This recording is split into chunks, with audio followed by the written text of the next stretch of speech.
السلام عليكم ورحمة الله وبركاته، ازيكم يا حبايبي عاملين ايه؟ يا رب تكونوا في احسن صحة وحال، اللهم امين. وكل عام وانتم بخير وعيد سعيد عليكم يا رب وعلى الامة الاسلامية جميعا. تعالوا بقى يا بنات، النهارده هاخدكم جولة كده في الشقة بعد ما فرشتها وحطيت بقى اللبس الجديد بتاع العيد وفرشت بقى اللبس الجديد يا بنات. اتمنى يكون التفاعل على الفيديو ده كبير يا بنات، لان فعلا تعبت فيه جدا. وبجد والله مخلصة فرش الشقة الساعة 6 الصبح، فانا تعبانة جدا وبصور لكم انا بصوا هلكانة. كنت بوريكم حمام الضيوف هو كده في الاول اول ما نخش ما بين الشقه.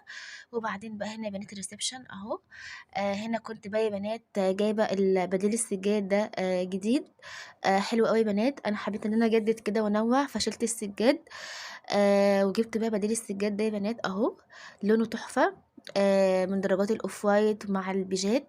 بجد منطقني المكان كده ومخليه يعني المكان فاتح. فهو مدي كده ايه، يعني تحس ان المكان منور. انا بحب عموما الفواتح يا بنات في اي حاجه في العفش. فانا جبت بقى بديل السجاد ده، جبته اللي هو اللي طلع جديد يا بنات، هو في منه الجاكار وفي منه النوع التاني دوت. فانا صراحه جبت النوع التاني لاني ملحقتش اجيب الجاكار قبل العيد وزحمه العيد وكده. فده حسيته يعني حلو، الواناته حلوه. ولايق قوي مع العفش بتاعي. وهنا بقى كنت حاطه مفرش على التي في يونت. هو المفرش اللي انا كنت جايباه في رمضان يا بنات، حسيته برضو لايق مع العفش وكده. فحطيته، وكنت جايبه بقى يا بنات الزرعه دي حلوه قوي وبتنطق المكان وبجد بتدي حيويه للمكان تحفه. هي الزرعه ديت شبه زرعه الزيتون، بس دي اسمها البنجامينه. هي تحفه يا بنات قوي. كانت عاجباني جدا وكنت عايزه اجيبها من زمان، بجد فرقت قوي في المكان. عموما الزرع بيدي كده يا بنات اضافه للمكان حلوه قوي، بيخلي المكان كده حيوي وفريش. هنا كنت بوريكم بقى من زاويه تانية. اهو يا بنات. بجد ايه رايكم في بديل السجاد؟ انا عاجبني قوي صراحه. حلو ومغير المكان ومدي تجديد كده للمكان. وهنا بقى يا بنات برضو كنت جايبه الزرعه اللي جنب الجزامه دي برضو تحفه جميله. هنا يا بنات كنت بوريكم برضو من زاويه تانية. ايه رايكم؟ ايه رايكم في بديل السجاد يا بنات؟ حلو ولا السجاد كان احلى؟ عايزه برضو رايكم في الكومنتات، تقولوا لي ايه رايكم. هنا بقى هنخش على النص التاني البوفيه والسفره. هنا برضو كنت جايبه الزرعه دي جديده يا بنات، قولوا لي ايه رايكم فيها.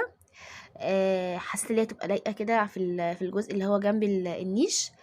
عشان كان فاضي عندي فكنت عايزه احط فيه مكان، او كنت عايزه احطها جنب المروحه. فانتوا اقترحوا عليا انهي احسن، الجزء اللي هو جنب النيش ولا احطها مكان المروحه. بس هنا بقى البوفيه يعني برضو مفهوش حاجات كتير.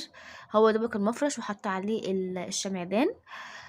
وهنا المروحه بقى يعني بدلتها، كنت حاطه هنا صراحه فازه كده يا بنات. فبدلتها وحطيت الفازة عند بين الكرسيين لو انتوا شايفينها. بس وحطيت هنا المروحة. هنا بقى صراحة مرضتش احط بديل سجاد. حطيت السجادة زي ما هي. وبس يا بنات، وكنت هنا برضو ملمعة النيش وكنت فرشاه. ومنضفاه من التراب ورصيته. وهنا بقى طلعت فترة رمضان، فترة قصدي العيد. كنت مطلعة بقى الحاجات الحلوة بقى والكحك والبسكوت والبيتيفور. كنت مجهزاهم يا بنات اهو. كنت حاطاهم على البوفيه بحيث بقى لو اي ضيوف جت ولا حاجة اقدم لهم على طول منه. هنا بقى كنت بوريكم برضو من زاوية تانية. بصي مثلا كان النهار طالع عليا حرفيا وانا مخلصة. خلصت بجد بعد تعب. بس الحمد لله خلصت على خير. والشقة نطفت يا بنات وبقت بتلمع ما شاء الله اللهم بارك. قولوا لي برضو رأيكم ايه. هنا كنت بوريكم برضو من زاوية تانية. انا بجد عاجبني بديل السجاد قوي، حاسه ان هو فارق قوي في المكان ومغير لي المكان خالص، وحاسه كده بطاقه ايجابيه جميله. قولوا رايكم ايه برضو. هنا بقى هنخش على اوضه الاطفال. بصي يا بنات، انا طلعت المفرش ده تحفه اللهم بارك، جميل جميل مدي راحه نفسيه للمكان، حلو قوي. ولونه فاتح جميل. هو المفرش ده يا بنات كنت جايباه في الفرح بتاعي. كنت فرشاه صراحه وانا عروسه. وفرشته مره واحده بس مفرشتوش تاني، فقلت بقى اطلعه في العيد. هحطه بس في العيد كده 3 4 ايام بتوع العيد وهشيله، لان هو فاتح يا بنات يعني بيتوسخ بسرعه، انتوا عارفين لونه الابيض او الاوف وايت يعني بيتوسخ بسرعه. فانا قلت هحطه بس كده ايه 3 ايام العيد، بحيث بقى ايه شكله حلو، ولو الضيوف جات لي ولا حاجه برضو يبقى المكان كده شكله حلو. هنا كنت بوريكم برضو من قريب المفرش عامل ازاي، هو سيمبل لبنات برضو، بسيط. لايق قوي مع الوان الستاير لان هو فاتح، والستاير يعني من درجات الازرقات. كانت حلوه قوي. انتوا برضو قولوا لي ايه رايكم في المفرش، وايه رايكم بقى برضو لاقي مع السجاد مع الستاير. وكنت حاطه بقى الزرعه اللي في النص دي يا بنات، برضو كانت مديه كده حيويه المكان وراحه نفسيه. بجد الزرع بيفرق قوي في المكان يا بنات، انا لو كنت اعرف كده كنت جبته من بدري. كان مغير لي قوي في شكل الريسبشن. وهنا برضو كنت حاطه جنبي السرير كده، في المكان الفاضي ده كان عندي برضو زرعه حطيتها. هنا كنت بوريكم اهو من قريب المفرش والزرعه اللي انا حطاها. هي ابيض في اخضر، يعني برضو نفس درجات العفش ونفس درجات الالوان اللي في الاوضه، فحلوه قوي بجد. هنا بقى خلاص اوضه الاطفال برضو ما فيهاش حاجات كتير. الدولاب طبعا انتوا عارفين ان انا حاطه التلاجة في اوضه الاطفال، علشان طبعا المطبخ عندي مش كبير قوي والتلاجة عريضه. هنا برضو التسريحه كنت ملمعاها وحطيت عليها المفرش دوت.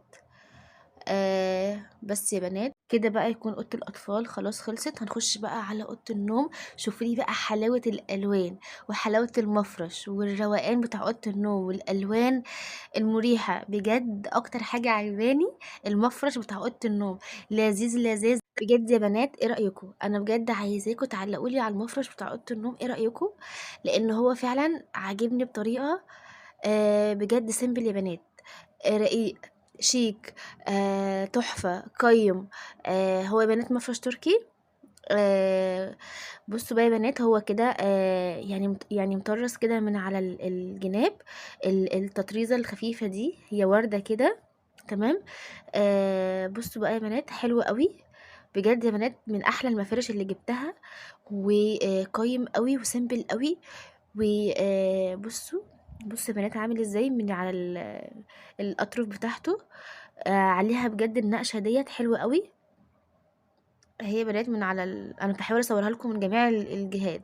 وهنا كنت بوريكم السجاجيد برضو، نفس درجات الاوضه ونفس درجات الستاير.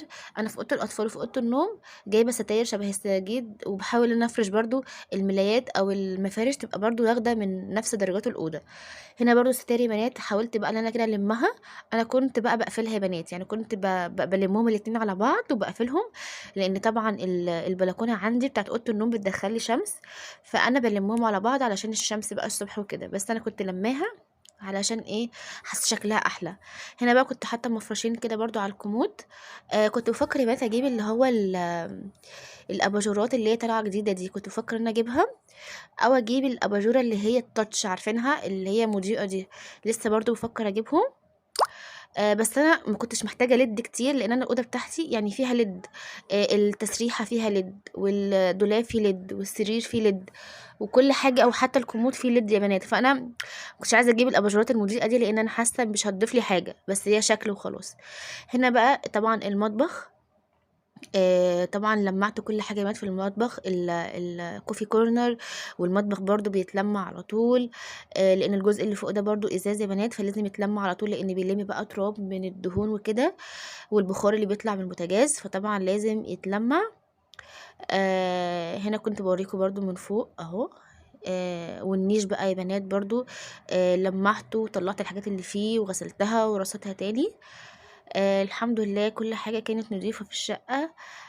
طبعًا تعبت جامد، بس الحمد لله كنت مرتاحة إن أنا خلّصت كل حاجة، وخلّصتها يعني قبل الوقفة بيوم، وقفة العيد، لإن يوم الوقفة بقى باحاول أخلّيه لنفسي بقى يا بنات عارفين، أطلّع بقى البيجامة الجديدة، أعمل ماسكات، أعمل شعري، يبقى يوم الدلع بقى يوم الوقفة ده. فما كنتش عايزة إن أنا أضيّع فيه وقت في الفرش بقى والتنضيف وكده، فقُلت هاخلّص كل حاجتي قبل الوقفة بيوم. بحيث بقى زي ما أنتم عارفين يوم الوقفة ده بيبقى لنفسي، يعني بيبقى يوم الروقان. بس أنا كنت باوريكم برضه يا بنات أهو الفرن كل حاجة في المطبخ أهو يا بنات.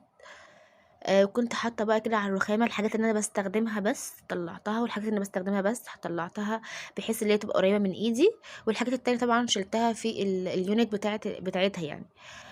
بس أنا كنت بقى طبعًا غاسلة المواعين ومنضفة الدنيا، والحمد لله كانت كل حاجة تمام. بس يا بنات هنا كنت باوريكم برضه إيه البوتاجاز.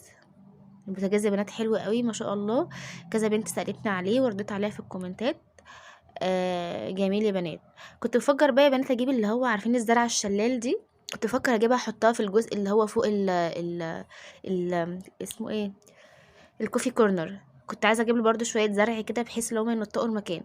وهنا بقى الحمام برضه بنات كنت مخلصاه، وملمعة طبعا الازاز وكل حاجة، الحمد لله كانت كل حاجة حلوة، مطلعة فوط جديدة ومسحاه، وكانت الدنيا يعني الحمد لله الحمد لله راضية عن نفسي 10 من 10 ونجمة. عايزاكم برضو يا بنات بقى تقولي في الكومنتات ايه رأيكم في الفرش، وتحطوا لي كومنتات حلوة زيكم. وكل عام وانتم بخير وعيد سعيد عليكم يا رب، وعلى الأمة الإسلامية جميعا. وبحبكم كتير، و حطوا لي لايكات يا بنات، ووصلوا الفيديو ده لأكبر عدد من اللايكات، لأن بجد التفاعل عندي قليل. فعايزة الفيديو ده بقى يضرب يا بنات، وتحطوا لي عليه لايكات كتير، لأن والله بجد تعبت فيه جدا، ومستنية دعمكم ليا. وكده يخلص يا بنات، يكون الفيديو خلص والجولة تكون خلصت. اتمنى يكون الفرش عجبكم، وبحبكم في الله، واشوفكم على خير في فيديو جديد، ومع السلامة.